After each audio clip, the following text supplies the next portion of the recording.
one question that I particularly want to ask for all our curious and logical minds, because we've spoken so much about visualization, इसका science क्या है? पहले तो इसके पीछे कोई साइंस है, और है तो what's the science behind?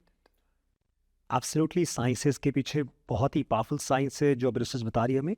So 2-3 level पे साइंस हम बात करते हैं. पहला तो हमें समझना है कि जो हमारा ब्रेन है, पहले जो अंडरस्टैंडिंग था ब्रेन का कि हमारा ब्रेन हार्ड वायर्ड है.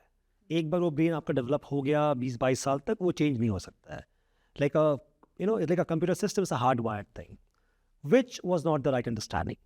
जो रिसर्च बताता है हमें कि हमारा brain is plastic, something called as brain plasticity, neuroplasticity. Which means कि आपका ब्रेन कंटिन्यूसली चेंज कर रहा है. It is rewiring itself, it is changing, it's adapting in real time. So जो हमारे ब्रेन में फंडामेंटल यूनिट्स होते हैं ब्रेन के, जो हम जिसको न्यूरॉन्स कहते हैं, हमारे ब्रेन के सेल्स होते हैं, राइट. तो जो सेल्स में कनेक्शन होता है, इनफैक्ट हमारे ब्रेन में अराउंड 86 बिलियन सेल्स होते हैं, और हर एक सेल एक टाइम पे 10,000 सेल से कनेक्ट कर सकता है. और ये जो सेल्स होते हैं वो किस तरह से कनेक्शन बिल्ड करते हैं, कौन सा सेल किस सेल से कनेक्ट करता है, वो डिटरमाइन करता है कि हम सोच क्या रहे हैं, हम कर क्या रहे हैं, हम वॉक कर रहे हैं, खा रहे हैं, हमारा आइज़ कहाँ जा रहा है. तो हर एक हमारा जो एक्टिविटी है, फिजिकल, इमोशनल, मेंटल, ब्रेन में एक सेल उसके पीछे काम कर रहा है, एक न्यूरल सर्किट काम कर रही है. अब विजुलाइजेशन क्या करता है कि हमारा ब्रेन इस चीज़ को समझ नहीं पाता है कि रियल क्या है, इमेजिनेशन क्या है. यदि आप कोई एक्टिविटी करते हो, आप किसी को देख रहे हो, आप एक ऑरेंज देख रहे हो, आपके ब्रेन में एक सेल एक्टिवेट हुआ जो ऑरेंज रिप्रेजेंट कर रहा है. यदि आप सिर्फ इमेजिन करते हो ऑरेंज को, वही सेम सेल एक्टिवेट होता है ब्रेन में जो फिजिकली होता है ऑरेंज देखने के ऊपर. मतलब जो विजुलाइजेशन है वो आपके ब्रेन को आइज क्लोज करके आप उस विजुलाइजेशन के थ्रू अपने ब्रेन को रिवायर कर सकते हो. Rewire for what? To feel more confident. Rewire for what? To achieve certain goals.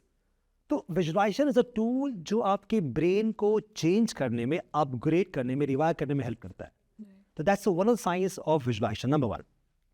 Number 2, यदि हम जब फ्यूचर की बात करते हैं, जो हमारा फ्यूचर है, तो जब हम आज जो हम लाइफ जी रहे हैं, हमारा पास्ट, हमारा प्रेजेंट, नाउ ये हमारे ब्रेन में एग्जिस्ट है क्योंकि हमने इस लाइफ को जिया है. हमारे ब्रेन में मेमोरीज रिकॉर्ड उसकी प्रेजेंट है, राइट. पर यदि हमने लाइफ में सिर्फ स्ट्रगल देखा है और सिर्फ डिफिकल्टीज देखी है, कभी हमने अबंडेंस एंड जॉय नहीं देखा है, तो कभी हमें उसका एक्सपीरियंस मिलेगा ही नहीं. पर यदि हम विजुलाइज करते हैं कि what if I live this life, तो क्या होगा, व्हाट इफ मैंने ये अचीव किया तो क्या होगा. तो जब मैं वो फ्यूचर इमेजिन कर रहा हूँ through visualization, in my brain I am creating a pathway. मैं एक सर्किट ले डाउन कर रहा हूँ जो मेरे ब्रेन के लिए एक ट्रू सर्किट है, एक रियल सर्किट है, एक ब्रेन का नेटवर्क जो बन रहा है, जो मेरे लिए गाइड बन जाता है उस आउटकम को अचीव करें, राइट. तो एक दूसरा पर्सपेक्टिव आता है ब्रेन की न्यूरोप्लास्टिसिटी के ऊपर. तीसरा ये होता है कि बहुत बार जब हम कुछ स्किल्स को लर्न करते हैं, हम जब कोई चीज़ें प्रैक्टिस करते हैं, एक तो आप फिजिकली जाके प्रैक्टिस करते हो, राइट. तो एक साइंस में एक लॉ होता है जिसको हम कहते हैं हेप्स लॉ. वो क्या कहता है कि आप when the cells fire together it wires together. जो भी सेल साथ में फायर करती है ब्रेन में, वो साथ में वायर करती है. तो ऐसे बहुत रिसर्च हुई जिसमें जो टीम्स थी उन्होंने प्रैक्टिस किया, उनका गेम इम्प्रूव हुआ. जिस टीम ने मेंटली प्रैक्टिस किया, फिजिकली नहीं प्रैक्टिस किया, उनका भी ऑलमोस्ट सेम इंप्रूवमेंट आया जिस गेम ने फिजिकली प्रैक्टिस की थी. बास्केटबॉल की टीम थी.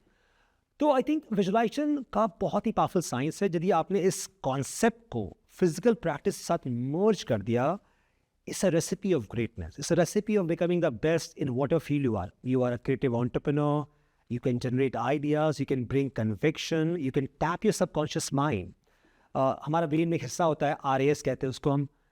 Through visualization when you imagine things, आप उस ब्रेन के पार्ट को प्रोग्राम करते हो कुछ इन्फॉर्मेशन के साथ, and then your mind start scanning the world outside to help you find those things. इसलिए जब आप कुछ चीज़ों का आंसर ढूंढ रहे हो, you get the answer, you find the answer somewhere in a book, किसी इंसान के पास, राइट.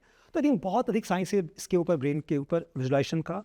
एंड टॉप के लोग दुनिया में जो बेस्ट लोग हैं, क्रिएटिव पीपल हैं, जो लोग दुनिया को चेंज कर रहे हैं, इनोवेटर्स हैं, एंटरप्रेन्योर्स हैं, एथलीट्स हैं, बिजनेस पीपल हैं, एक्टर्स हैं, राइटर्स हैं, ऑथर्स हैं, सबकी कहानियाँ सुनोगे आप. जो लोग टॉप पे हैं उन्होंने कहीं ना कहीं विजुलाइजेशन को as a integral part of their life build किया था.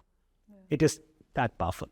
Yeah, it makes so much more sense because now when you were talking, मुझे strike किया there was a particular thing that I wanted to buy, and because I had seen the image few days back I was traveling and I saw someone carrying the same thing and I was like, "Arey, this is from that brand." I'm sure so many people would have had it, but suddenly वो चीज़ एकदम आपके surface level पे आ जाती है where you can True, see it, true, right? absolutely. So beautiful.